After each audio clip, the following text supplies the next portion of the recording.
Then he said to Ram, "Look at this Vanara army. Thousands of men of wondrous strength are yours to command. They are willing and able to do you all the service you demand. Consider this huge army as your own, and bid them to do whatever you wish." Ram, beside himself with joy, embraced Sugriv. He said, "First we should find out whether Sita is alive, and if so, where she is. Next we should know Ravan's whereabouts. Then we shall do what needs to be done. But it is for you, not for me or Lakshman, to command this army. You are their king. Besides, you know best what needs to be done and how to do it. Blessed am I to have a friend like you and a brother like Lakshman." Then Sugriv issued stringent orders to his commanders at once to send divisions of the army to the four quarters of the earth and to make a thorough search for Sita.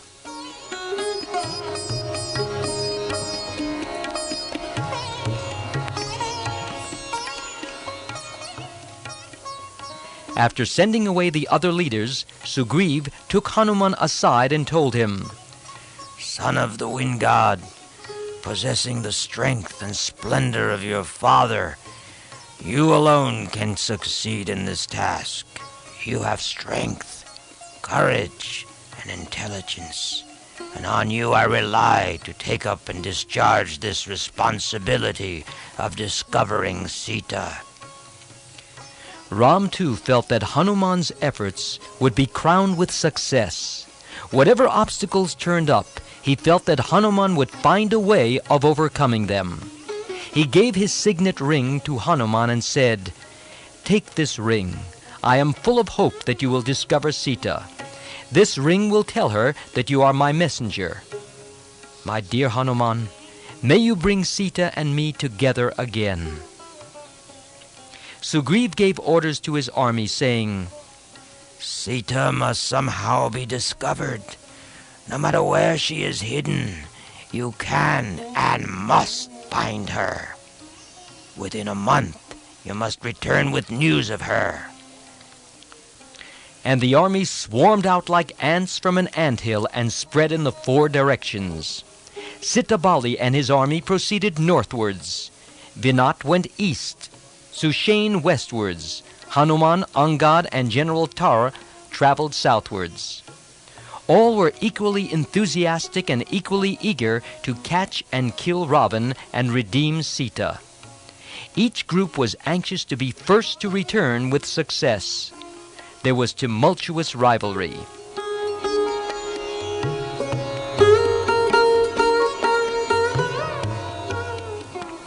Ram inquired of Sugriv, "You described every quarter and region of the earth, like one who has seen the whole world with his own eyes.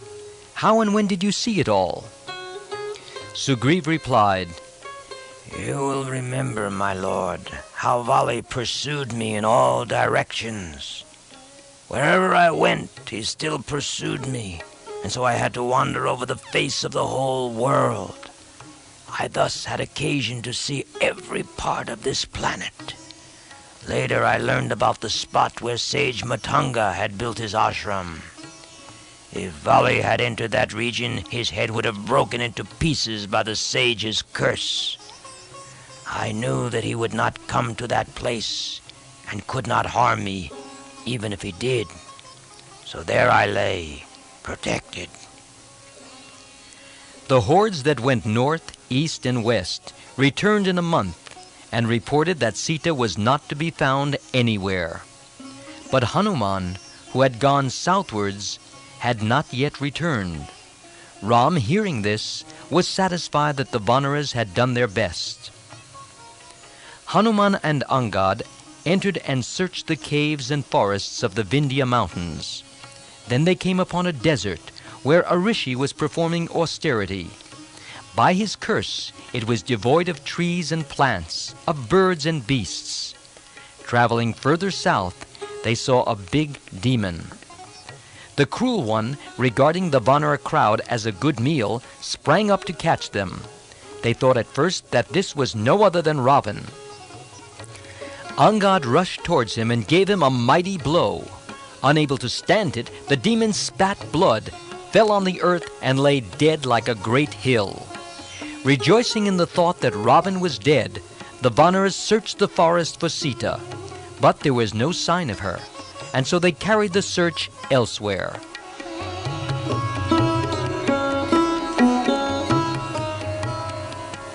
Often they would become weary of their fruitless search and sit down in blank despair. At such times, Angad, Gandhamadan, or some other leader would encourage them and make them resume the search. Many days were spent in this way, yet Sita was not to be seen, and they dreaded Sugriv's displeasure. They traveled very far southwards in their search.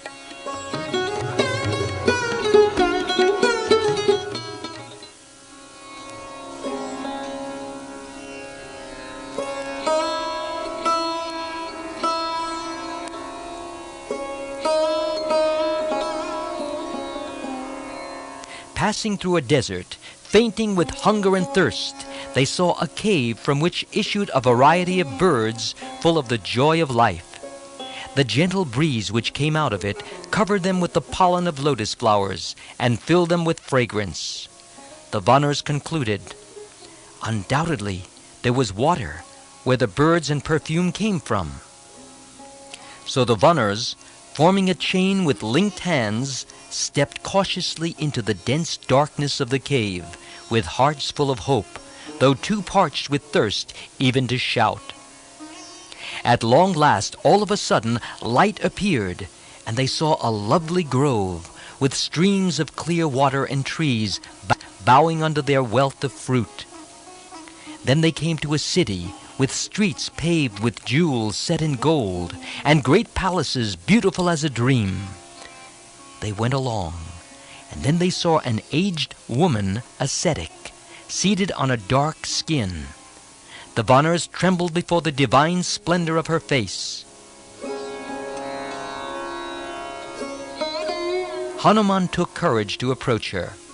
Bowing low before her, he said, "Salutations to you, mother. May we know who you are?"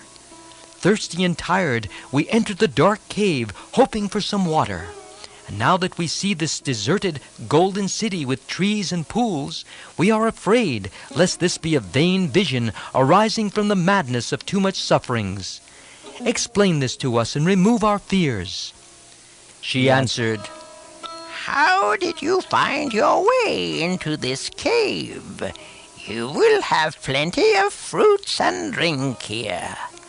This palace was built by Maya, the architect of the demons. He learnt the art from Sukracharya. Long and happily did Maya live here, till he incurred the enmity of Indra, who killed him. Later, Indra gave this golden palace to Hema, my friend. These buildings and parks are hers. At present, she has gone to the abode of the gods. But what is your purpose in coming here? Why did you weary yourself wandering in the forests? But first, eat. Yes, eat, drink, and refresh yourselves, and then tell me all about it. This they did and were happy. Then Hanuman explained to the ascetic lady the purpose of their wandering. Ram, son of Emperor Dasarath, left his kingdom and lived in the forest with his brother and wife. Then a Rakshasa carried off Sita, the wife of Ram. The two went out searching for her. They made the acquaintance of Sugriv, the Vanar king, and became friends with him. He has sent us on this mission to search for Sita and find her for Ram. Our king fixed a time limit for us to return with a clue. We lost our way in the darkness of this cave, and the period is now over. Now we do not know what to do. Sugriv is a strict master. For failure to do his bidding within the time set, he is sure to visit us with the penalty of death.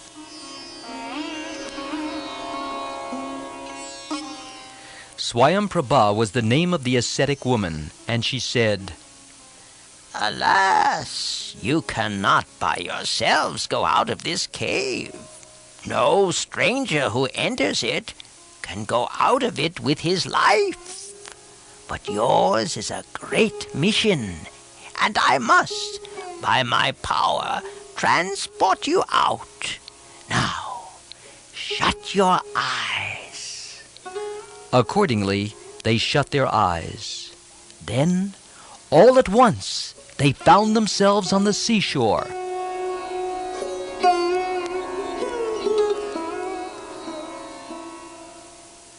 Looking round, they were startled to discover that it was the beginning of spring. Angad lamented, "Alas, the time set has been transgressed. If we return to Kishkinda without any clue about Sita, the king will surely punish us with death.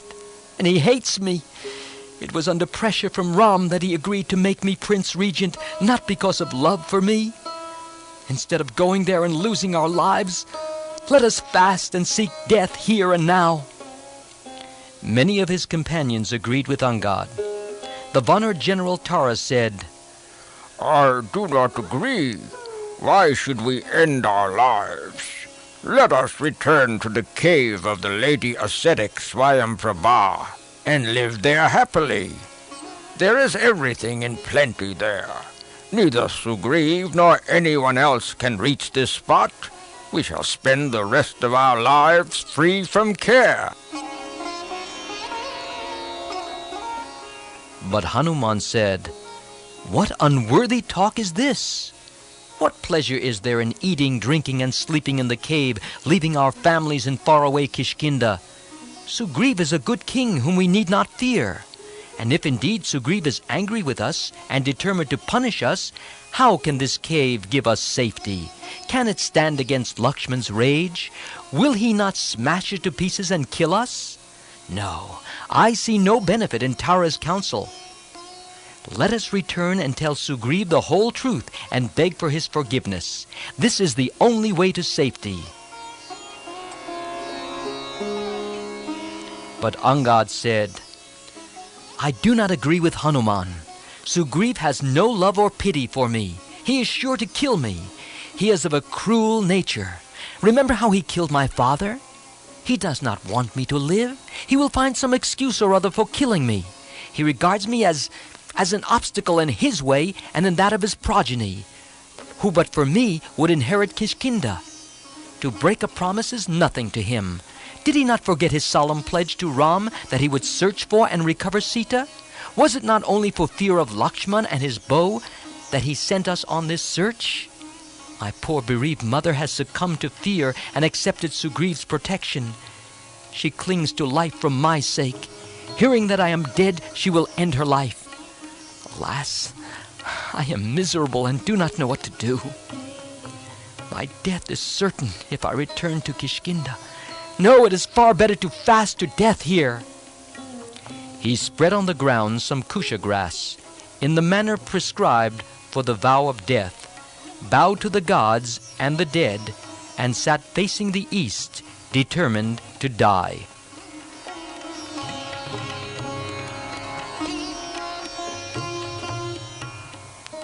When Angad took this vow and sat in the posture of a fast unto death, the other Vaniras cried in grief, and then resolving to fast with him and die, they also sat facing east. From a neighboring hill, Sampaati, the vulture king, saw this crowd of Vaniras resigning themselves to fate. Having lost his wings and being unable to move, Sampaati had been famishing for a long time. He now rejoiced, saying to himself, So many monkeys are going to die here together. Ha! I shall have enough food for a long while, and without any effort.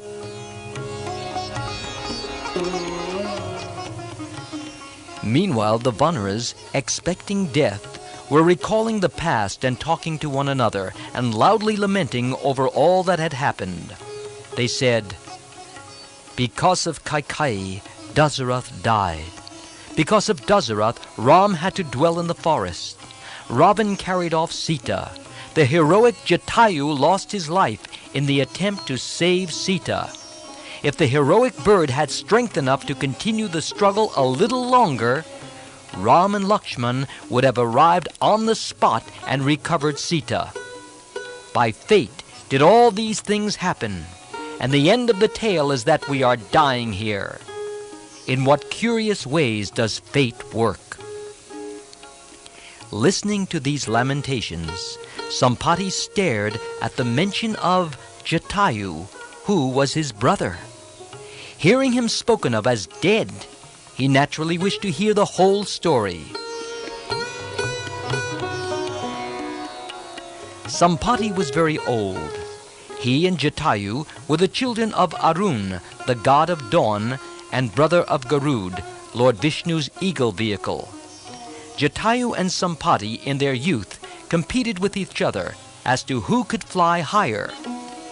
As they approached the sun, the heat became intolerable, and Jatayu was about to be burned up.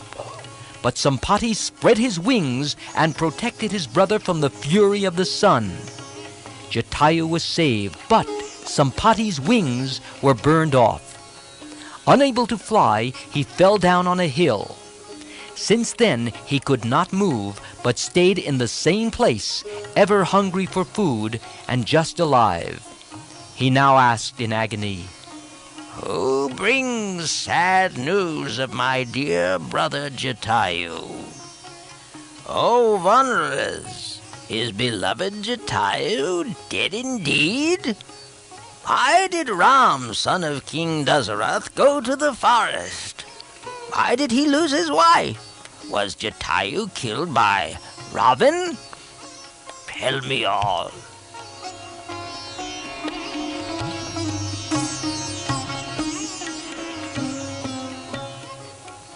The Vanneras had resolved to end their lives. The wingless old vulture had desired to make an easy meal of them, but now things turned out otherwise. The Vanneras got up, went to Sampaati, and gently led him down from the hill. Then they talked and exchanged information. Sampaati recounted his story. Angad related all that had happened in Kishkinda, and asked old Sampaati how Ram could be helped.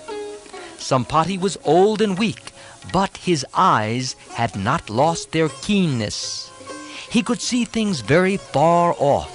He could see Sita captive in Lanka, and described in detail the wealth of Ravan's kingdom. He saw and described how Sita sat surrounded by female demons in Lanka. The Vanneras became wild with joy. They jumped about saying, "Now we know where Sita is. There is no need for us to die. Ram's purpose will be achieved." Sampaati's troubles were also over. The boon he had received, that when he would help Ram, he would get back his wings, came true. And even as they were talking, young feathers began to spring and grow on his sides. Sampaati now shone with fresh beauty, and he found satisfaction in performing the funeral ceremony of Jatayu.